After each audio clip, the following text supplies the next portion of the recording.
Énorme surprise, Mohamed Salah pourrait signer au FC Barcelone.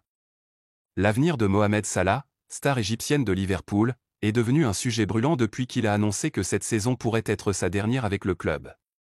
Alors que Liverpool brille en Premier League et en Ligue des Champions, l'incertitude plane sur le contrat de l'attaquant égyptien, dont le contrat expire en juin 2025.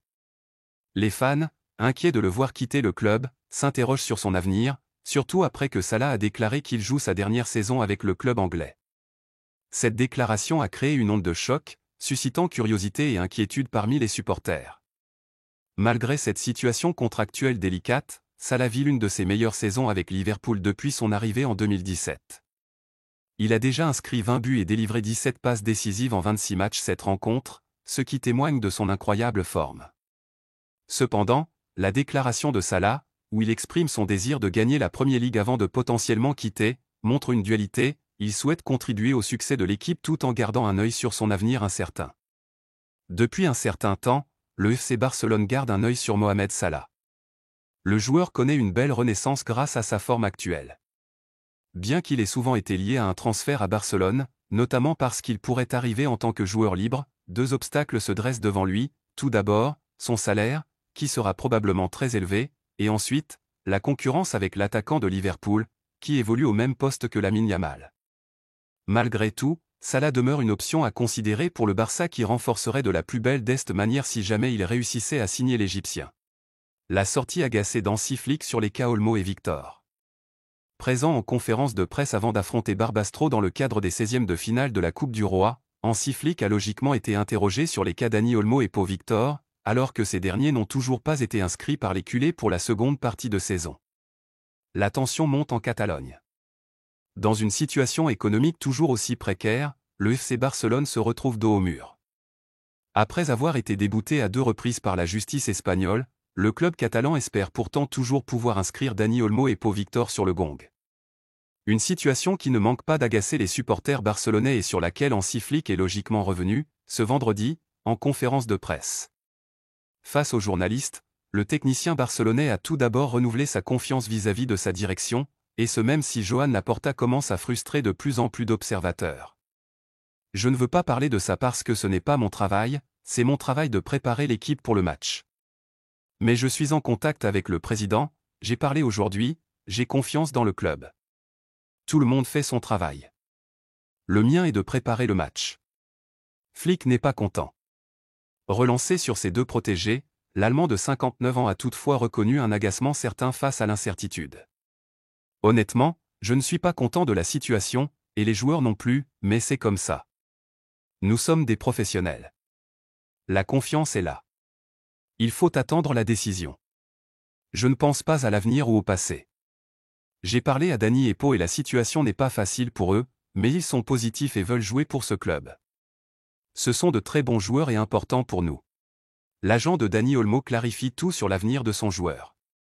Alors que son avenir avec le FC Barcelone est en suspens suite à l'incapacité du club catalan de le qualifier pour la suite de la saison, Dani Olmo attend patiemment un dénouement. En attendant, son agent affirme que le milieu offensif va rester au FC Barcelone cet hiver et pour plusieurs saisons. Voilà une autre situation ubuesque que doit affronter le FC Barcelone depuis quelques jours. Souvent confrontés à des problèmes financiers qui les ont déjà exposés à des cas épineux sur le marché des transferts et sur la gestion de leur effectif, les dirigeants catalans sont en pleine bataille juridique pour inscrire Dani Olmo pour la 2e partie de saison. Arrivé cet été contre 60 millions d'euros après une saison grandiose avec le RB Leipzig et l'Espagne, le milieu offensif de 26 ans avait démarré en trombe avec le Barça comme peuvent en témoigner ses 6 buts en 15 apparitions avec le club culé.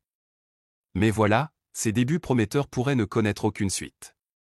Alors que les dernières informations ibériques affirmaient que le transfuge du Dinamo Zagreb pourrait également manquer la Ligue des Champions et ne plus être appelé avec l'Espagne, la tension monte forcément dans le clan Olmo. Ce vendredi, un entretien exclusif de son agent Andy Barra a été publié par le média GiveMeSport. Dans cet entretien, l'agent de 42 ans explique que la situation est forcément difficile à encaisser pour le champion d'Europe avec l'Aurora cet été.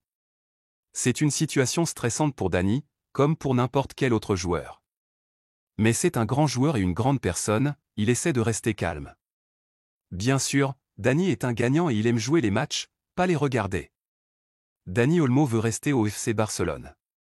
Forcément, Cette situation particulière donne plusieurs perspectives à d'éventuels courtisans du milieu offensif. Ces derniers jours, plusieurs rumeurs expliquaient que des grands clubs étaient à l'affût du gros coup alors que Dani Olmo pourrait être laissé libre par le Barça. Pour autant, le joueur semble réticent à l'idée de quitter la Catalogne comme l'a affirmé son agent, convaincu que son joueur va rester encore longtemps avec les pensionnaires du camp. Nous ne négocions avec aucun club. Dani est un joueur de Barcelone et il veut être un joueur de Barcelone. Il a fait de gros efforts dans sa vie pour être à Barcelone.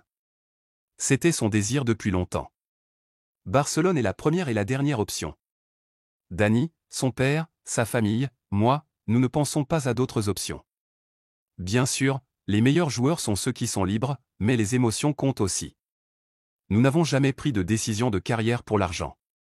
Dani joue au football parce qu'il aime le jeu, il a fait un effort énorme pour être à Barcelone.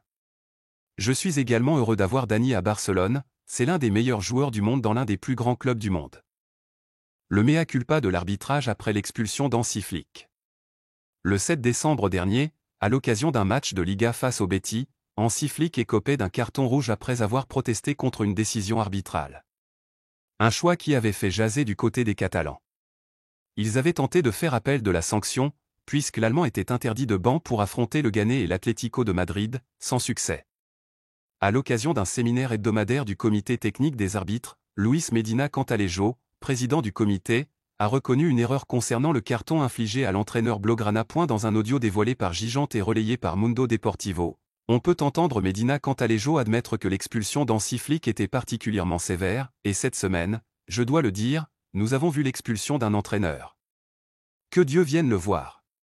On supporte toute la saison des plaintes, des gestes, des protestations de toutes sortes. À 10 mètres de la zone technique. Des gestes avec les bras, des lancements de bouteilles, de tout, et on encaisse.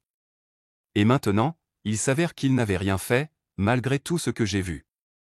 Il faut aussi un peu de flexibilité quand ces choses arrivent. Le président du comité a également rappelé que les arbitres disposaient d'un protocole pour avertir les entraîneurs en cas de protestation durant les matchs. C'est ici que prend fin cette édition d'information, à très bientôt pour plus d'actualités.